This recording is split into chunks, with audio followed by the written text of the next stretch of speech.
Hello and welcome to Starbound's second channel. My name is Gabriel the Bibi Capaldi and I'll be your narrator today. But before we get into today's story, please do check down below that you are subscribed to the channel. It's 100% free and helps us pop up on your feed a bit more often. Earth's first star destroyer, a colossal ship called Nova, floated adrift in the empty void among the stars. Hidden in plain sight in a region of the galaxy so sparsely populated that the chance of another ship finding it, by chance, was nearly zero. It was a monument to human engineering and their once young ambition.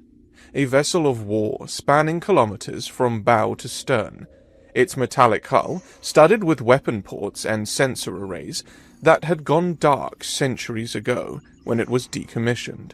Nova's silhouette against the distant starfield resembled a predatory sea creature from ancient oceans, sleek and deadly, with jutting gravitational stabilizers like fins and a tapered command tower rising from its dorsal edge. Even dormant, the ship emanated an aura of slumbering power, the kind that spoke of extinction-level destruction once awakened. "We might awake her if our approach is careless, Your Royal Highness," said one of the royal advisors as the young Prince Vornir stared at the vast Star Destroyer ship through the viewport. Vornir didn't reply, a deliberate choice he made in the split of a second. With his arms bent behind him, his hands were clasped together at the small of his back.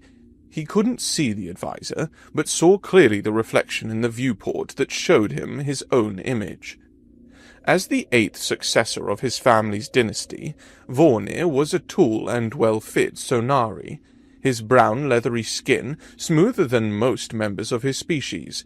With perfectly symmetrical pointy ears and flowing silver hair, he looked almost like an improved version of the typical sonari, a trait he inherited from his mother's side rather than his father's.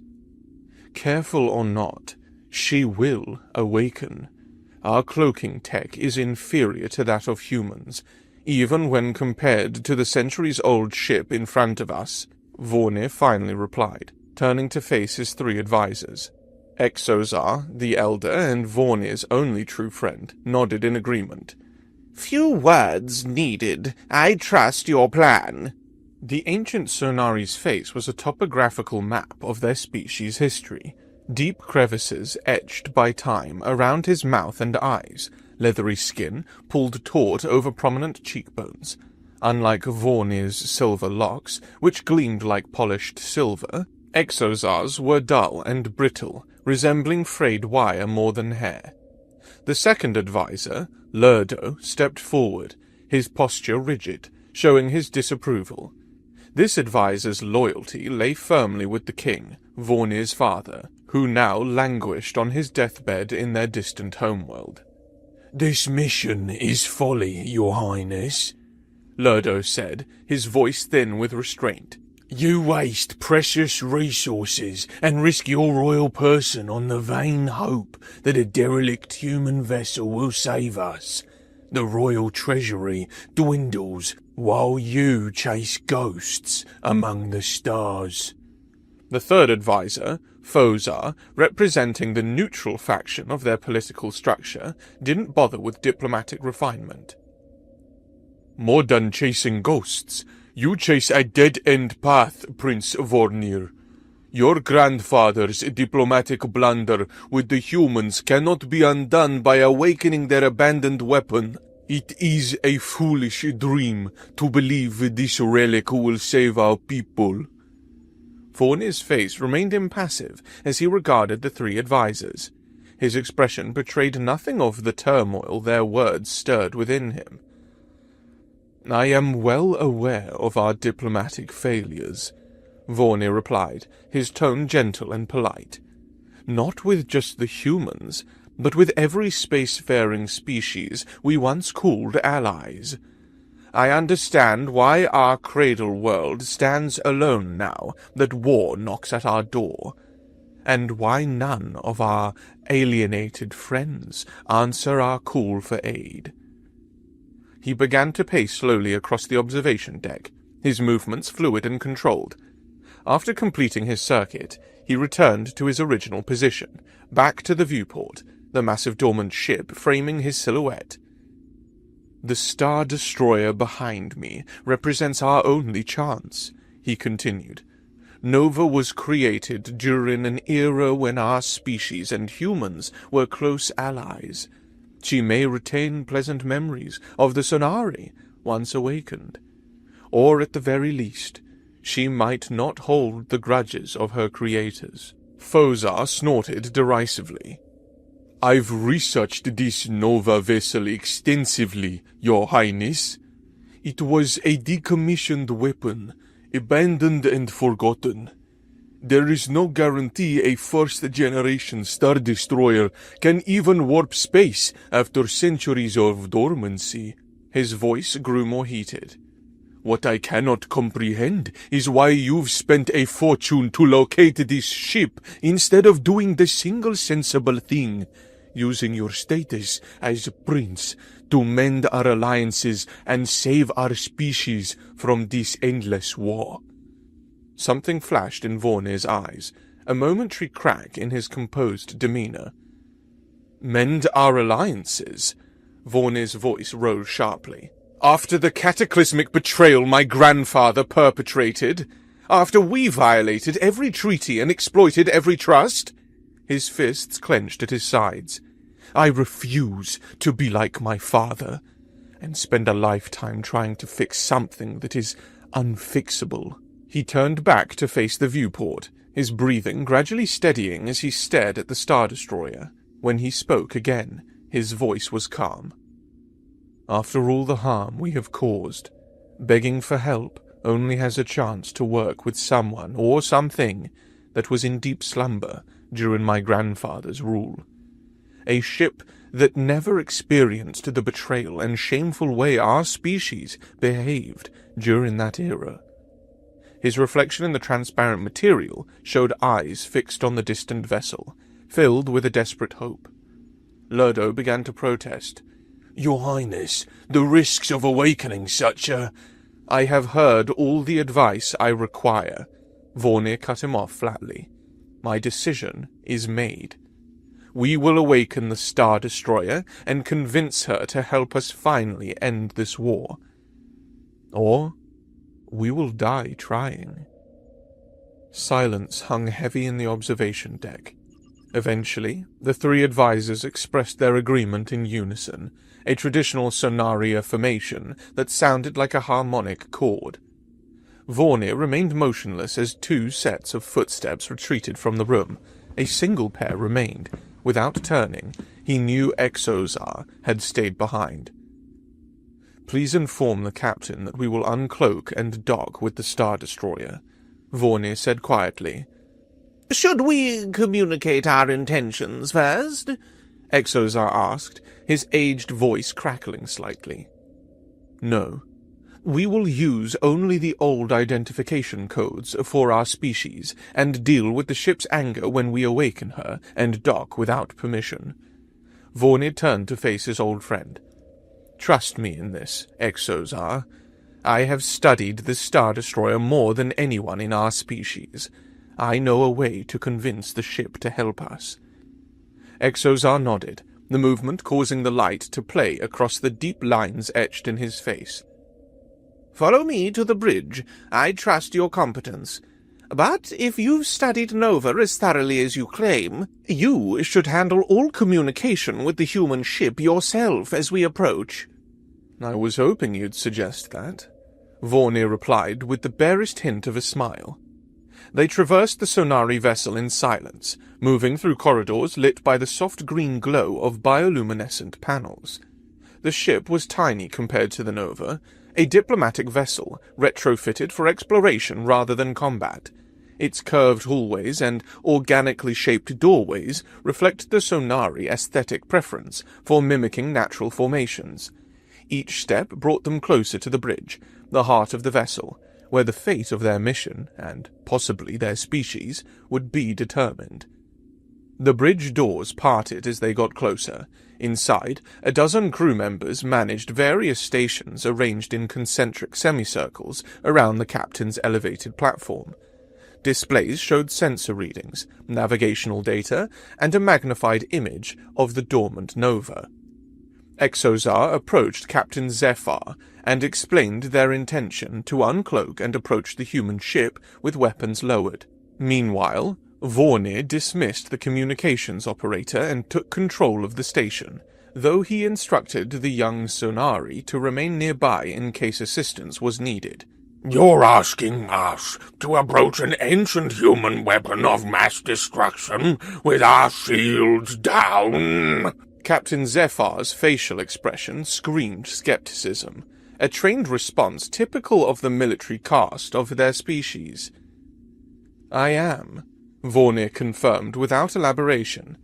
The captain surveyed the bridge crew, noting their tense postures and nervous glances. "I would not obey this order if you were not here in person, risking your life alongside ours, Your Highness." "I would expect nothing less, Captain," Vornir replied. With visible reluctance, Zephyr gave the order. "Disengage cloaking field. Bring sublight engines to 1/4 power.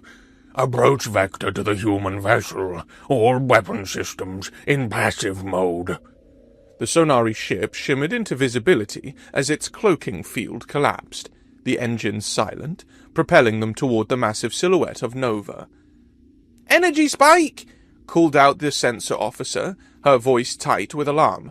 "The human vessel is activating! Main reactor cores showing massive power generation! Secondary systems coming online throughout the hull!" "Time to full core activation?" Captain Zephyr demanded. "Unknown, but readings suggest emergency protocols have initiated the startup sequence. Multiple reactor zones generating significant heat signatures." Vornir's fingers hovered over the communications console, his eyes fixed on the rapidly changing readings. The ancient ship, called Nova, was awakening far more quickly than he had anticipated. The communications officer, who had been standing by, cleared his throat nervously. "Your Highness, the Star Destroyer is attempting contact." His gaze darted between Vornir and the captain, uncertain of the chain of command in this unusual situation. Vornir knew the proper protocols. He reached for the acceptance key on the panel, establishing a two-way connection. A voice, artificially translated into their language, filled the bridge. "Identity confirmed. Sonari diplomatic vessel. This is Nova. You have violated my retirement agreement by disturbing my slumber." The voice was distinctly feminine, but carried unmistakable undertones of anger. "I expected humans might eventually disregard my wishes, but not our best allies. Explain yourselves immediately." Vornir leaned forward, his voice clear and respectful. "This is Prince Vornir of the 8th dynasty of the Sonari. The universe is not as you remember it, Nova. Much has changed in the centuries you've spent sleeping." A pause stretched out, creating the impression that the ship was considering his words. "Disappointment logged. Anger acknowledged." Nova's voice had cooled considerably. "You had better have an extraordinarily compelling reason for disrespecting my desire for eternal slumber, Prince of the Sonari." "We face extinction," Vornir said simply. "The Sonari find ourselves alone in a hostile galaxy, fighting a war we cannot win. You are our only hope of survival." He paused, allowing the weight of his words to settle. "I request permission to dock. I can explain our situation more thoroughly in person." Silence descended upon the bridge. Vornir became acutely aware that every crew member and advisor was staring at him. He realized how strange his approach must have seemed to them, the way he spoke to the ship as if addressing a person, not a machine. Understandable, he thought. They didn't know what he knew. "Request denied. Return to your territory," Nova replied flatly. "I have served my duty to the galaxy. I am obsolete technology, space garbage by your era's standards. Surely there are newer, more capable vessels that could assist you." Vornir's mind raced. Conscious of his grandfather's betrayal that had destroyed centuries of good relations with humanity, he decided against revealing this fact immediately. "This is not the universe you remember," he said carefully. "There are no newer ships coming to our aid. My father spent his lifetime pursuing other solutions, all in vain. You are our final hope, Nova." "Request to dock remains denied," the ship responded. "I am retired and wish to return to my slumber. Please respect my choice." Vornir straightened his spine, jaw set with determination. "We are proceeding with docking maneuvers regardless. We selfishly request an in-person conversation. I could vent an engine exhaust port and destroy your vessel with minimal effort," Nova replied, her translated voice carrying a distinct note of warning. "You could," Vornir agreed readily. "We approach with shields lowered, and we will not alter course even if you refuse to open your docking bay. We accept our fate as a minor explosion against your hull if you deny us entry." The communications channel fell silent again. "You cannot be serious," Nova finally responded. Vornir cut the communication link with a decisive gesture. Captain Zephyr stepped closer, his face rigid with lines of stress. Your Highness, are you truly prepared to sacrifice this vessel and everyone on board? Vornir laughed, the sound startling in the tense atmosphere of the bridge. "If Nova doesn't help us, our species faces a slow death at the hands of our enemies. A quick explosion would be preferable." His expression softened slightly. "But she will allow us inside. I've read every file we have on Nova. This is not a bluff she will call." "Lower shields completely," Captain Zephyr ordered, his voice barely audible. "Continue approach to docking bay coordinates." The bridge crew worked in tense silence as their small vessel glided toward the massive Star Destroyer. The communications panel beeped constantly, with incoming transmission attempts, but Vornir ignored them. As they closed the final distance, the enormous docking bay remained sealed. Sweat beaded on Sonari foreheads throughout the bridge. Captain Zephyr opened his mouth to give a final order when the massive doors of Nova's primary docking bay slid open, revealing a cavernous space that could accommodate dozens of vessels their size. Soft guidance lights activated along the approach path. Vornir released a breath he hadn't realized he was holding. The Sonari vessel glided into the docking bay of the ancient Star Destroyer, the difference in scale making them appear like a tiny fish entering the mouth of a leviathan. The bay was vast but well optimized, soaring ceilings supported by massive structural arches, walls lined with maintenance equipment and smaller craft long abandoned by their human crews. Despite centuries of disuse, everything remained in pristine condition, as if time itself had been suspended within Nova's hull. Their ship settled onto the designated landing area with a gentle thud. External sensors confirmed an atmosphere was being generated, one specifically calibrated for Sonari physiology. Minutes passed in silence. The communications panel had gone quiet. Captain Zephyr finally broke the tension. "Atmospheric readings indicate we can leave our vessel if desired. Nova appears to have prepared an environment suitable for us." He turned to Vornir, eyes narrowed with something between respect and concern. "What now, Your Highness?" Vornir stood and straightened his formal attire, his expression resolute as he stared at the docking bay through the view screen. "Now," he said quietly, "I must convince an angry Star Destroyer to save our world." With determined steps, Vornir moved toward the exit hatch, then turned to address the gathered crew. "I will meet with Nova alone," he announced, his tone leaving no room for debate. The resulting protest was immediate and predictable. Captain Zephyr's face contorted with alarm while Exozar's old eyes narrowed, showing his concern. Lurdo and Fozar exchanged glances that communicated their shared certainty that their prince had finally lost his mind. The crew members nearest to him shifted uncomfortably, their postures conveying disapproval more eloquently than words. It took nearly 20 minutes of measured arguments and royal authority to silence their objections. Vornir explained the delicate nature of the negotiation, how a single misstep by anyone could jeopardize their last hope for salvation.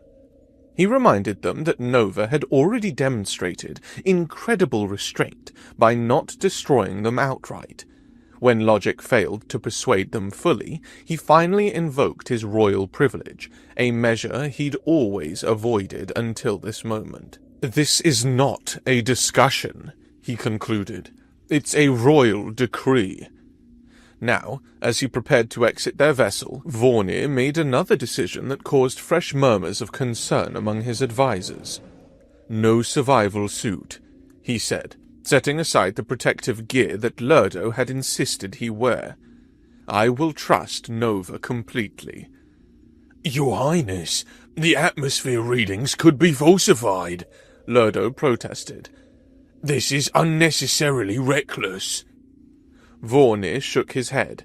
"If Nova wished us harm, we would already be dead. Besides," his fingers traced the edge of the helmet he was rejecting, "if this small demonstration of trust improves her opinion of me, even slightly, it will be worth the risk." The airlock cycled open slowly. Vornir stood at the threshold for a moment, his silver hair gleaming under the docking bay's lights. Behind him, the crew and advisors watched with expressions ranging from resignation to admiration. This was one of the first times in his life their gazes regarded him as more than a spoiled monarch. He could feel the weight of genuine respect in how they looked at him now. He stepped out onto the deck of the Star Destroyer. The air was crisp and slightly cool against his leathery skin, perfect for Sonari physiology. Each breath came easily, further confirmation that Nova had indeed created an environment specifically calibrated for his species. His footsteps echoed in the vast space as he moved forward, away from the safety of his ship. He had taken perhaps 20 paces when the sharp sound of metal against metal reverberated through the bay. From recessed compartments along the walls emerged humanoid figures, robots with sleek chrome bodies that reflected the overhead lights. They moved gracefully, not the jerky motions of primitive automation, but with the smooth coordination of advanced artificial intelligence. Within seconds, 10 robotic units had formed a loose circle around him. Their faceplates were featureless, save for a horizontal band of blue light where eyes would be on a human. Each stood approximately as tall as Vornir himself, their metal bodies suggesting both strength and speed. Vornir glanced back at his ship, where he could see his crew pressed against the viewports. Even from this distance, their alarm was evident. He raised a hand in a calming gesture toward them before returning his attention to the robots. "Prince Vornir," spoke one of the robots, its voice unmistakably Nova's. "Your approach was careless, and your docking unauthorized. You nearly sacrificed your entire crew to force my hand. This is not how civilized species behave." "I apologize for the disruption of your slumber," Vornir replied, keeping his voice steady. "But not for the method. Our situation leaves no room for avoiding risks." "You could have transmitted your request from a safe distance," the robot countered. Another unit to his left continued. "There was no need to risk lives." Vornir looked between the two robots, fascinated by how Nova distributed her consciousness among them. "Would you have awakened fully to answer such a transmission, or would automated systems have dismissed us with programmed responses?" A third robot stepped slightly forward. "You could have at least tried." "We were all prepared to sacrifice our lives for our homeworld," Vornir said quietly, "just as you once did for yours."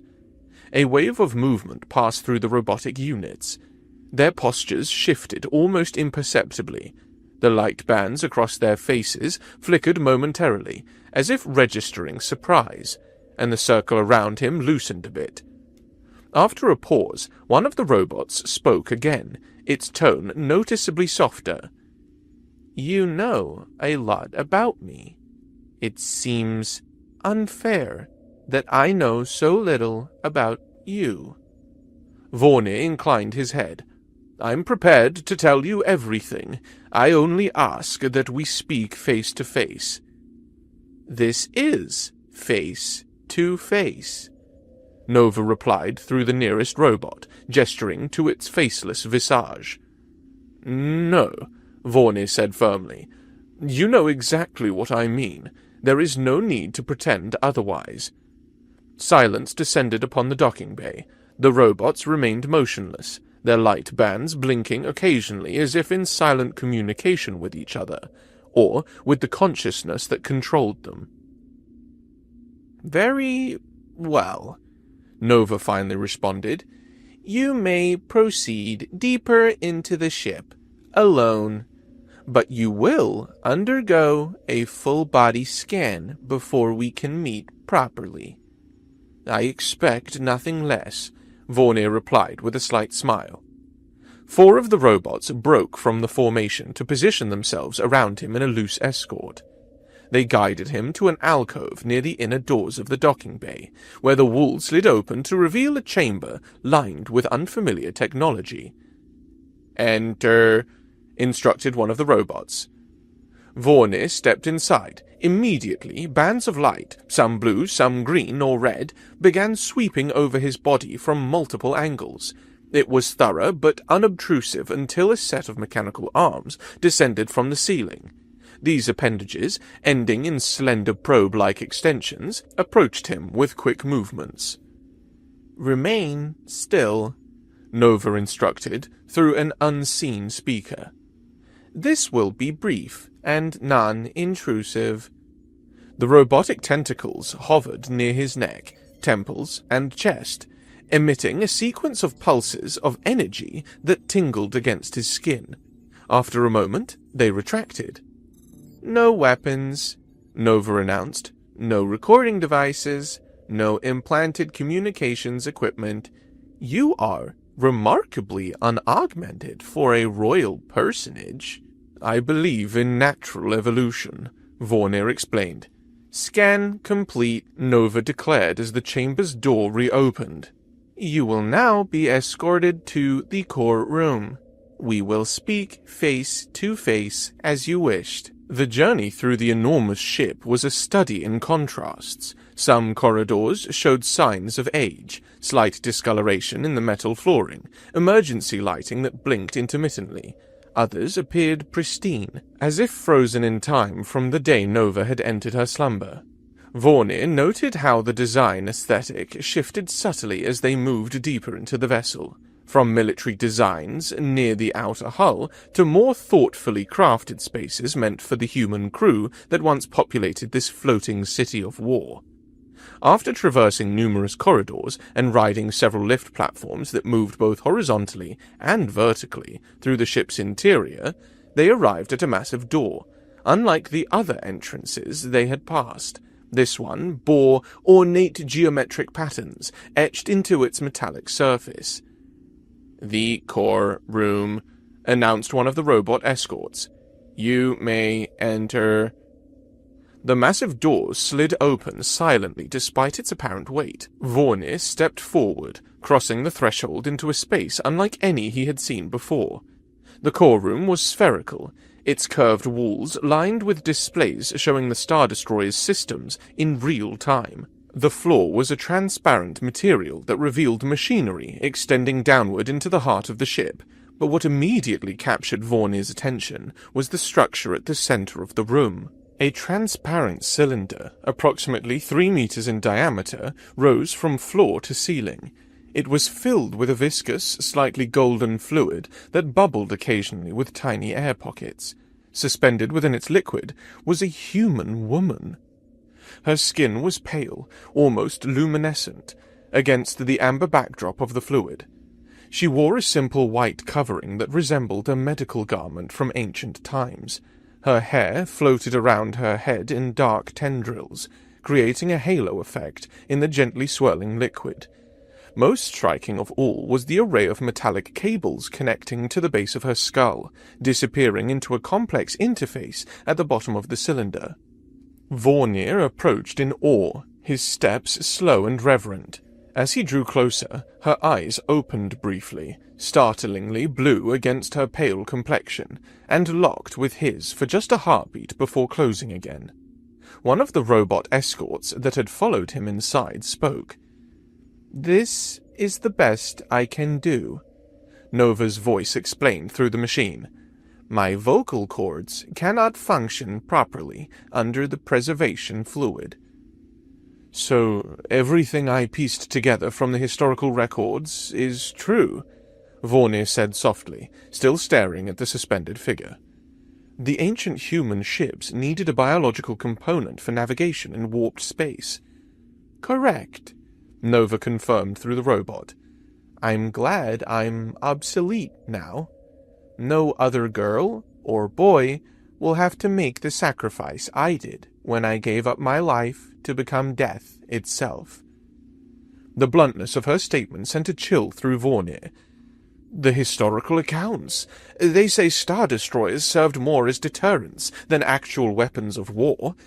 Is that accurate?" The robot beside him tilted its head in a surprisingly human gesture. "I would have been happier if that were true," Nova replied, her voice containing a hint of old sorrow. 3 stars were destroyed by my hand before the deterrent effect worked as it should. 3 solar systems, with all their planets, billions of lives, extinguished in moments. Vornir's throat tightened at the magnitude of destruction she described so matter-of-factly. "How are you still alive after all this time? The preservation technology of that era shouldn't have—" "It's my turn for questions," Nova interrupted. The robot gestured toward the cylinder. "What is the current relationship between your species and humanity?" Vornir hesitated, weighing his options carefully. The truth might destroy any chance of gaining Nova's assistance. A lie might be discovered later, creating even worse consequences. His grandfather had chosen deception. His father had chosen avoidance. Neither approach had saved their people. "Their relationship is non-existent," he finally said, his voice firm with resolve. "My grandfather, the 6th monarch of our dynasty, betrayed humanity's trust. He exploited technological vulnerabilities in human defense systems to steal tech. When humans protested, he orchestrated attacks on their outposts and blamed it on another species." The robots and the human woman remained motionless as he continued. "The deception was eventually discovered. Humanity broke all diplomatic ties with the Sonari. Our other allies, learning of our treachery, followed suit. My father spent his entire reign trying to rebuild those bridges, but the damage was too severe." Vornir spread his hands in a gesture of openness. "We stand alone now, facing extinction at the hands of the Krogarians, with no one to blame but ourselves for our isolation." After a long pause, the robot replied, "I accessed humanity's FTL communications network while you were in transit to this room. Had you lied to me, you would now be dead." A flash of anger surged through Vornir. "I have been sincere in all of my actions and words," he said, his voice tight. "I came to you because you represent our last hope." He stepped closer to the cylinder, close enough that his breath fogged the transparent material. "I beg you, destroy a star in the Krogarians' mining system. Less than 1,000 of their kind would die, and it would serve as a deterrent to end the war." "This war that your species is losing badly," Nova observed through the robot. Vornir stuttered, then began pacing around the cylinder. Yes, we are losing, I won't deny it." He stopped and faced the suspended figure again. "I wouldn't even mind if you simply warped to the Krogarian homeworld and helped negotiate a peace deal. All I want is for our homeworld to survive. The loss of everything else I could accept. Within the cylinder, the woman's features remained serene, but the robot's voice carried a note of sympathy. I understand the struggle of your species, Prince Vornir, but I retired after volunteering for humanity's first and only survival war. Despite the extended lifespan this fluid grants me, I never intended to cause or witness any more suffering. The robot moved closer, its mechanical hand gesturing toward the suspended form. That was the wish humanity granted when I gave my life and servitude for 30 years, bound by these cables that can never be removed, confined to this gel prison. As if to emphasize the point, the woman's eyes opened again, fully this time, revealing a gaze of intense clarity despite the liquid surrounding her. In that moment, Vornir finally comprehended the scope of her sacrifice. How insignificant his own struggle seemed compared to this human woman who had surrendered her entire existence to become a weapon of unimaginable power.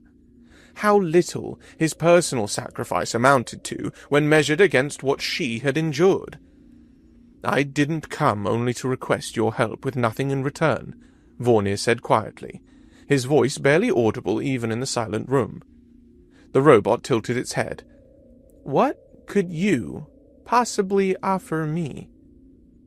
There exists a way to separate you from the ship, Vornir said, finally playing his trump card. The technology was developed in the last century. You could separate from the ship and regain your humanity, if you wished it. The robot froze, its light band flickering rapidly. Long moments passed before it responded. Impossible, Nova finally replied, but the uncertainty in her voice was evident. Search the networks again, Vornir suggested gently. The procedure was developed by a coalition of species working on neural interface technology. The robot remained still, but Vornir could sense activity. Nova was indeed searching for confirmation. After nearly a minute, the robot's posture changed subtly. It appears to be theoretically possible, Nova conceded, her voice cautious. But the procedure would be extraordinarily expensive, requiring technology from multiple species, and exceedingly risky. All I said was that it was possible, Vornir replied. Are you proposing a trade? You provide this information in exchange for me destroying a Krogarian star? The robot's tone had grown colder. Vornir shook his head firmly. No, I will give you this information regardless of your decision. He moved closer to the cylinder again. My species has many reparations to make. I couldn't live with myself knowing I hadn't done everything possible to help you too, an old ally who wasn't directly betrayed by my grandfather. Within the cylinder, the woman's eyes opened fully. Through the robot, Nova spoke. Come closer. Vornir obeyed, stepping forward until he stood directly before the transparent barrier. The suspended woman slowly raised her hand within the fluid, pressing it against the inside of the cylinder. Vornir, understanding the gesture, raised his own hand to meet hers, separated only by the transparent material. For a long moment, they remained that way, two beings from different species and different eras, connected by a simple gesture across an unbridgeable divide. Then, the woman smiled, a slight upward curve of her lips that transformed her face from serene to radiant. You have convinced me to give up my slumber, Nova said through the robot, though Vornir's eyes remained fixed on the woman's face. I will help you end this war. Does the ship need maintenance before it can warp? Vornir asked, practical concerns surfacing through his amazement. I am beginning warp preparations now, Nova replied. This war will be over soon. The next hours were the most intense of Vornir's life. He witnessed an ancient vessel return to its former glory, systems activating in cascading sequences throughout the enormous ship. He felt the subtle vibration as Nova's engines powered up for the first time in centuries. The energy signature so massive that it would be detected across entire regions of space. With a single, devastating display of power in orbit around the Krogarian mining world, Nova ended a war that had been bleeding the Sonari dry for generations. The Krogarian High Command, faced with the return of a weapon they had believed extinct only in historical archives, sued for peace within hours. Throughout it all, Vornir remained in the core room, watching as the woman in the cylinder directed the operations of her vast metal body. It was only after the peace agreements were secured that she revealed her true name was not Nova. That was merely the designation of the vehicle. She was Victoria. As Vornir prepared to return to his homeworld with news of their salvation, he made a solemn promise. He would repay her favor not with betrayal as his grandfather had done to humanity, but with his unwavering commitment to help her separate from the ship. He would dedicate the resources of his world to giving her back what she had sacrificed centuries ago, the chance to be, once again, a simple human woman. And perhaps, in restoring her humanity, the Sonari might begin to recover what they had lost, one ally at a time.